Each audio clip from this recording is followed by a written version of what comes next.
只要簡單幾步就可以喺 MyLink App 購買漫遊數據，真係好方便㗎。今次我哋介紹點樣喺 MyLink App 度購買漫遊數據，只要打開 MyLink App， 同埋登入你嘅賬戶，然後點一下左下角嘅通訊，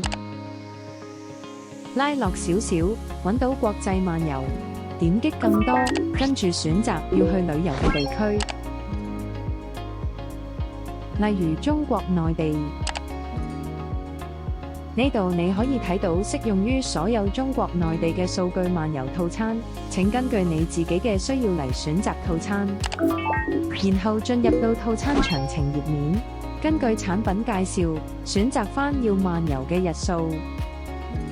最後記得細閱返產品詳情、購買須知同條款細則，如果冇問題就可以點擊立即申請啦。